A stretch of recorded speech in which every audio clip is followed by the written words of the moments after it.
That's a classic. That's a classic. Zaya together with the Ornn, having a Fiddlesticks on your side. This is how the drafting should have went during our last game. But because of that, this is a Gwen getting picked for the side of Roster Y. Wait, what? Okay, sure. Gwen being picked up.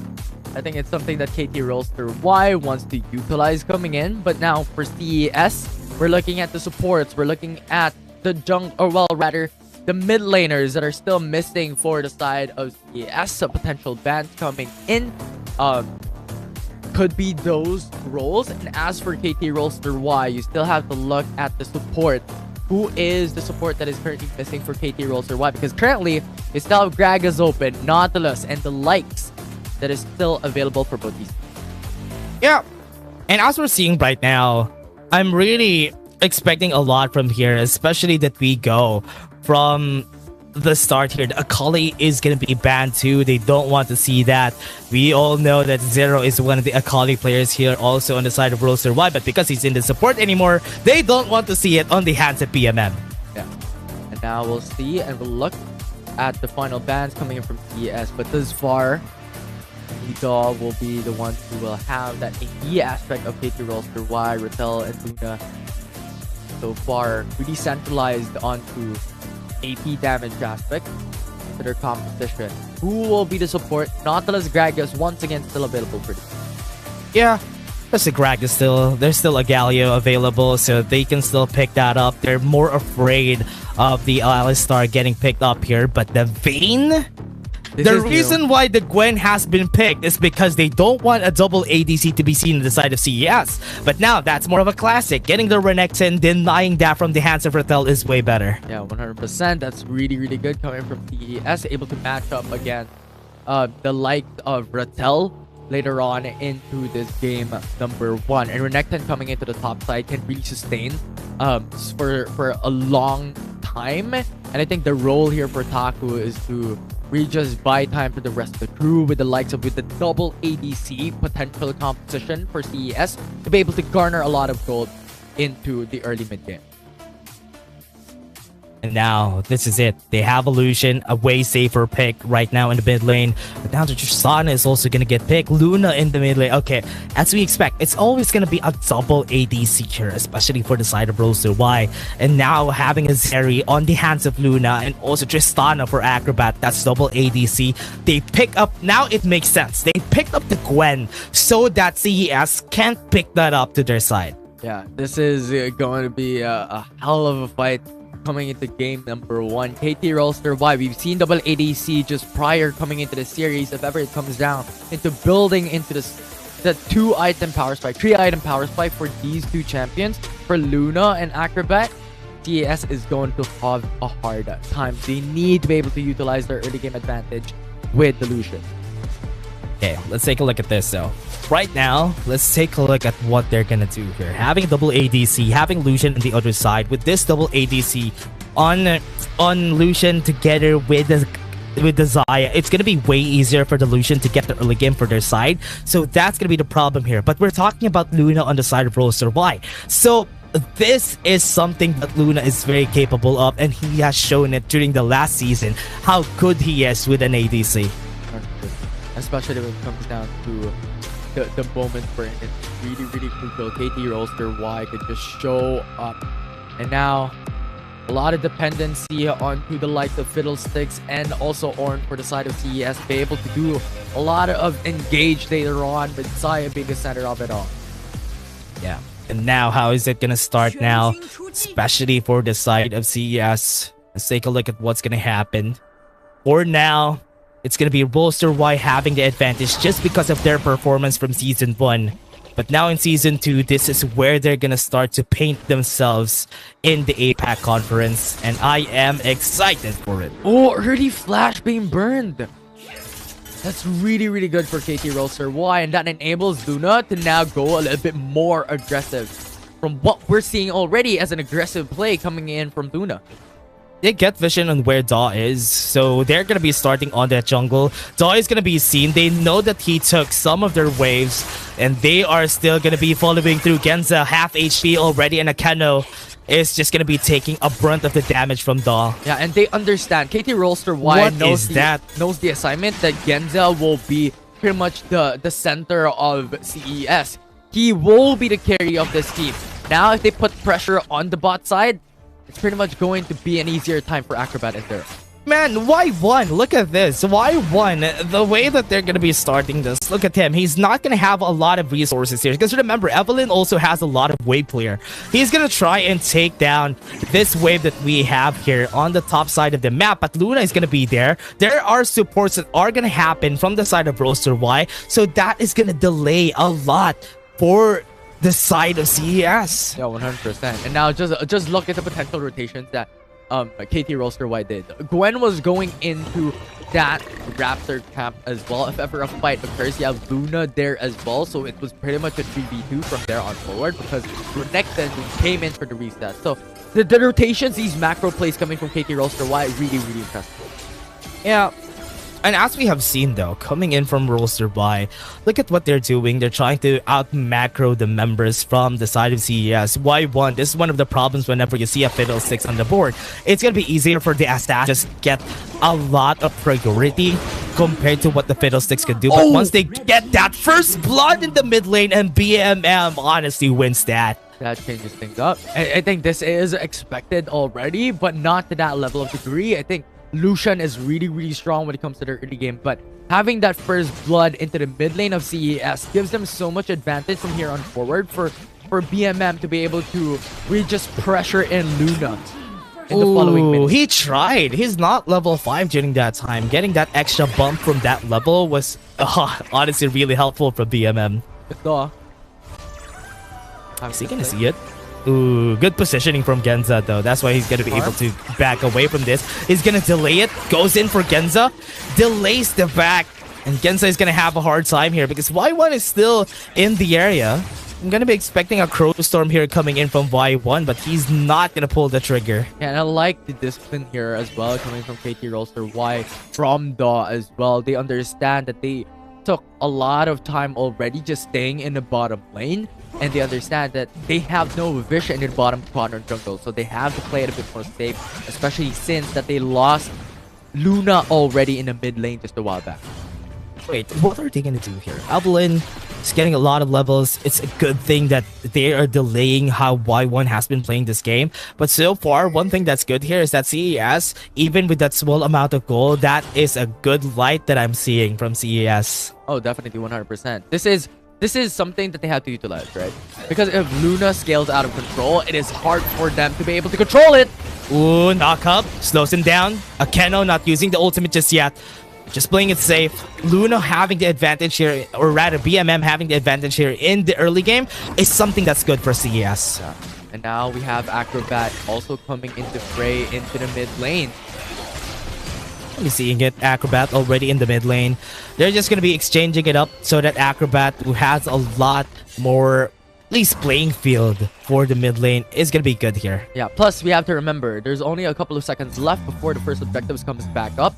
So Zero, or well, the dual lane coming from the bot lane, coming into mid lane is really the traditional from what we have seen prior. If you want to get a little bit more of a shorter distance to come into objectives with a lot more members. Numbers advantage, pretty much the name of the game.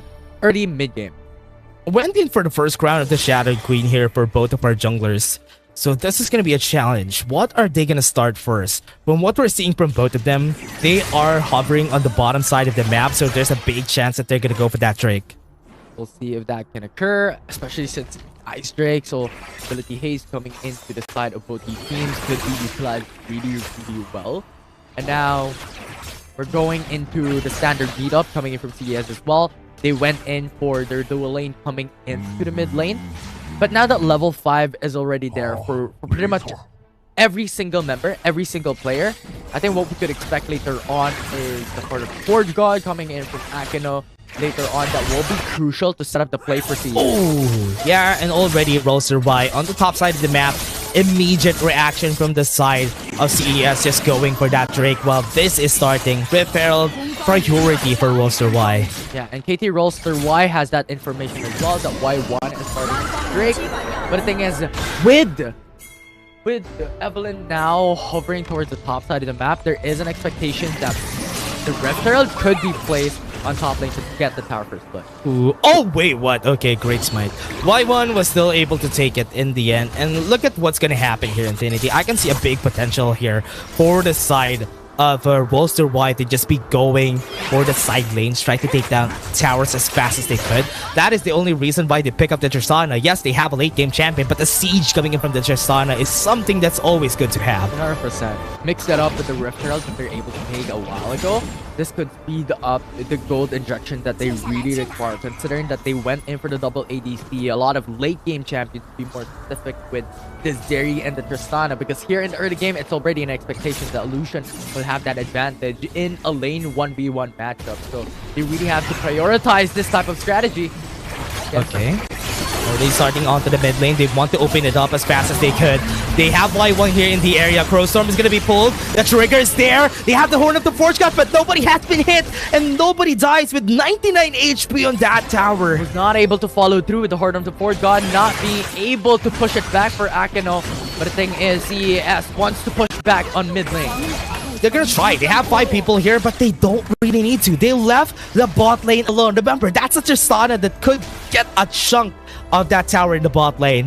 Yeah, and from what we have seen a while ago, BMM has to just sustain his advantage up against Tristana, because if Tristana is left alone, he could even up the playing field, and when it is an even level playing field, and if Tristana gets his advantage, it's going to be risky. Ooh. He went forward. Genza got a bit of that damage. And as we're seeing from the side of KT.RY, they still haven't taken down the tower in the mid lane, so this is a big disadvantage even with having that Rift Herald. So far, CS is successful to push back Acrobat into the mid lane off their push, but very much a couple of hits. The turret will already fall, but soon enough, KT.RY really wants to get the tower for Blood to be able to have that gold direction, especially towards Acrobat, towards these carries for KT.RY to just accelerate the potential for scale. Yeah. Now with what we're seeing from them, look at how macro-centric this team is. They see one space, they see someone back away, go to the top lane, take down the tower here. Even if we don't take down the tower in the mid lane, at least we get something out of nothing. Yeah, but the information already provided, right? That Phil 6 and Lucian is in the bottom lane. You have the resets coming in from Horn and Saya coming in from mid! Yeah, they got in. Crowstorm flashes away. Luna's not gonna survive. That's gonna be a kill first bot lane. And now Daw has to retreat, considering that Akeno is coming in. And instead of taking the tower for his blood for themselves, it is CES who's able to match it up on these early tower dives. Yeah, great takedown. Akeno flashes away, or the Forge God is going to be hitting one person. Oh no, he's dead! Great knockup from Akeno. And now KT.RY has no answer to that. Jungler is gone. CES still able to match up the pace here in the early game. From what we have seen, KT.RY has so much potential to match it up against CES, but instead, they turn things around. They utilize the early game. Yeah, we see Y1 onto the top side. Just because of that vision that they had there, they're not going to be able to get the kill on Ratel. But now, the problem still lies. KT.RY still hasn't had any kills. We expected a lot from them. But now, Cerberus Esports are fighting back toe-to-toe against one of the best in APAC. Yeah, and so far, BMM and Genza being stacked up on kills and gold. 0. Ooh, he's not being killed. He's not been holded. Is the reason why it's so hard if ever you don't focus Akeno whenever he uses the Horn of the Forge God. If you don't cancel it, everybody's gonna get knocked up. And saw a while ago how it was formed onto Akeno, out the Horn of the Forge God, but the second fight came through, Horn of the Forge God connected, they got a kill. So that is exactly what they want for CES. So that will be the engage tool that CES. Yeah, this is a big adjustment, especially for Zero. We're seeing some lacking plays coming in from this guy, but whenever he goes to the mid lane, he's always going to perform. He's always going to be highlighting everything. But now that he's in the support role, I'm not seeing that same flair that I've seen from him during Season 1. It's just that Daw is just too far away as well. But they cannot go for the contest onto the Drake. They get the turret into the mid lane, but the thing is, it's still CES being able to match up when it comes to gold. They already have 2 Drakes as well. Ooh, yeah. What are they gonna do now? 2 Drakes. They're close to getting that soul on that 3rd Drake. CES has that big chance. I don't really want to see this happening. That is a great way to cancel them. Horn of the Forge God. Here it comes. Acrobat. Super low in HP. They used the last caress. The knockup from Makeno could have been perfect, but it was not enough to finish anyone off. So close yet so far, but the thing is, they got the turret into the mid lane at 500 HP. They can push down this wave easily, and now they could get the turret right after Daw. Oh! Flash away from Daw. Oh, how are they gonna start this? They can't even get any space for Daw. But now they go in. Y1 was able to flash into the Crow Storm. Zero is gonna be next, but it's not gonna follow through. That's really, really good for CES. They get the gold coming in from turret top lane. Yeah, whenever you need someone to depend on, Rattel is gonna be there. That is a really, really good individual kill coming from Rattel. BMM. Yeah, BMM is gonna be next. It's gonna be the mid game. This is where CES faltered during Season 1, and now it's happening again. KT.RY got the kill trade back coming in from that fight. That means that they have a little bit of gold lead up against CES, but not so far, or not so big coming into that stage of the game. Yeah, look at the macro coming in from Roaster. Why? Look at that! Using explosive gas, but they weren't still able to push Genza away. That could have been a good thing. That could have been the tower. So far, KT.RY wants to go for the reset. We still have to be wary of the Baron Nashor. One fight to change it all. Yeah. Now as we start, CES, we're waiting for them to get the Baron. What decision are they gonna make during the mid game? That is when it starts. That is when we're gonna see the improvement coming in from CES. But right now, they're still at a loss in what they need to do. Or just about patience from here on forward. KT.RY, to be more specific as well, you have to really just buy time for Acrobat and Luna to come through. Taku! Rattel. My man, Rattel still is just so good whenever he's playing Baron lane alone. He's gonna make kills. He's gonna make plays. As long as it keeps the team afloat, he's gonna do that. Yeah, and this is really difficult because the thing is, Renekton's role is to just delay it. Zero. Y1 is already here. They have the Crow Storm. They're waiting for the right chance to actually use it. They go at it, push him back. Crow Storm's gonna be here. Luna doesn't have anywhere to go. Wasn't able to get the Buster shot in, but Roaster-Y still survives. Genza still chasing on Zero. Acrobat fighting against Y1. The damage is still not there, but at least they survive for now. Okay, Daw is gonna be seen. Has been seen right now. One last caress could end things up, but the fear was there, and Daw was too aggressive. Perfect CC coming from CES, and time again, they're able to make it back with no jungler available for KT.RY. Oh, Baron is on the rise. Baron's gonna be there just because of one misstep coming in from Roaster-Y, and now Rattel is gonna go in. Damage is not enough. He's not gonna be stopping this alone. Acrobat dealing some damage. That's gonna be Tristana taking the Baron for himself. Roaster-Y makes a miracle out of nothing. And they needed that. KT.RY snatched away the Baron Nashor for themselves, and now this buys them a lot of valuable time for themselves to be able to make it back and match up against CES. We've mentioned this a while ago. Acrobat and Luna needs time, needs a late game to be able to get their power spikes happen, and Baron Nashor is exactly the answer that they need. The question here is, Infinity, what is happening here? Why did that happen? They left him at 1,400 HP. Oh man, they left the Baron at 1,400 HP, went back. That's why Luna got this. Look at that. The bomb coming in free! Yeah, the bomb coming in from Luna as well. The CC's coming in from Rattel. I think it was just a really, really good distraction coming from Baron laner for KT.RY. At the end, they were able to utilize that opportunity, and Luna's damage along with the bomb, along with his why went so far? Perfect. That's my question. He went so far away. Nobody was there to go for the smite. Now Mountain Drake could potentially be taken by Roaster-Y. They're using the power of the Baron to just shove the lanes in their favor. Yeah, if ever CES wants to go for the Mountain Drake, they lose a lot of turrets. Oh man, they put a lot of people in that Mountain Drake, and because of that, people need to get this. Mountain Soul is in the eyes of this squad. That's gonna be taken by Daw, and you're not gonna take the Ice Soul away from them. and this is gonna be the time. CES backing away. They're being chased down by Rattel in front. Backs away. Luna was able to get the rocket jump in. Akeno super low. That's gonna be a kill coming in from Da. Uses the hate spike. Zero still can make some plays. The fear perfectly timed. They have Acrobat in front, but they still have one tank. Tackle with the bouncer shot from Luna is gonna be taken down. That's really good. Luna rocket jump away to be able to escape that fight, to escape that engage, and then right after follow through with the damage. And now the sieging potential coming in from KT.RY with the Tristana on hand. Inhibitor third falls down in the bottom lane. Everything fell into place, Infinity, just because of one misplay from CES.